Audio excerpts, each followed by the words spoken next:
Hey guys, Trainboy227 here. Thought I'd do something a little bit fun tonight. I'm going to be reading the entirety of Passengers in Polish, using my own voices for them. Narrator, Skarloey, Duncan, Nancy, the drivers, whatnot. Alright, let's go. Nancy is a guard's daughter. She was working on Skarloey with some polish and a rag. "Wake up, lazy bones," she said severely. "Your brass is filthy. Aren't you ashamed?" "No," said Skarloey deeply. "You're just an old fusspot. Go away." She tickled his nose. "Renee's comes home tomorrow. Don't you want to look nice?" Skarloey woke suddenly. "What? Tomorrow?" "Yes, Daddy told me. I'm going now." "Nancy, stop. Do I really look nice? Please punish me again. There's a good, kind girl." "Now who's an old fusspot?" laughed Nancy. She gave him another rub, then climbed down. "Aren't you going to polish me?"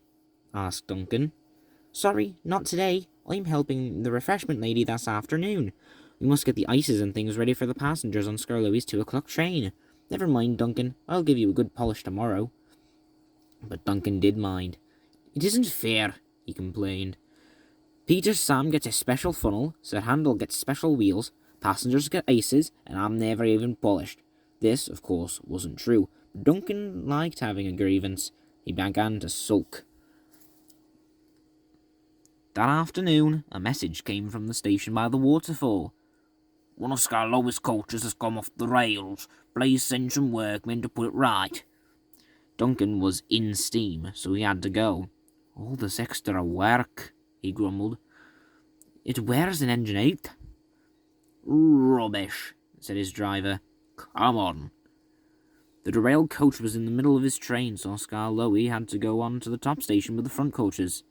Duncan left the workmen and brought the passengers in the real coaches home. He sulked all the way. He arrived back just in time for his own 4 o'clock train. I get no rest, he complained. He was sulky and short of steam, so his driver waited a few minutes in the hope of raising more, but Duncan wouldn't try. "We can't keep the passengers waiting any longer," his driver said at last. "You always think about passengers," muttered Duncan crossly. "Never about me. I'm never even polished. I'm overworked and I won't stand it." He grumbled away, brooding over his wrongs. Duncan made heavy weather of the journey, but at last they reached the viaduct. This is long, high, and narrow. No one can walk on it when a train is there. "Come on, Duncan," said his driver. "One more effort, and you'll have a rest and drink in the station."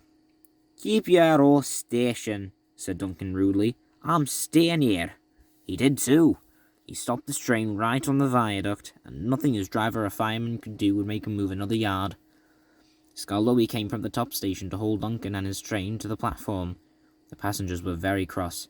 They burst out of the train and told the drivers, the firemen, and the guard what a bad railway it was. Skarloey had to pull the train to the top station too.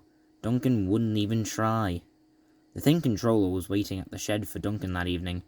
He spoke to him severely. Duncan still stayed sulky. He muttered to himself, "No passengers, no polish," in an obstinate sort of voice. That's all. Thank you for watching. Have a great night.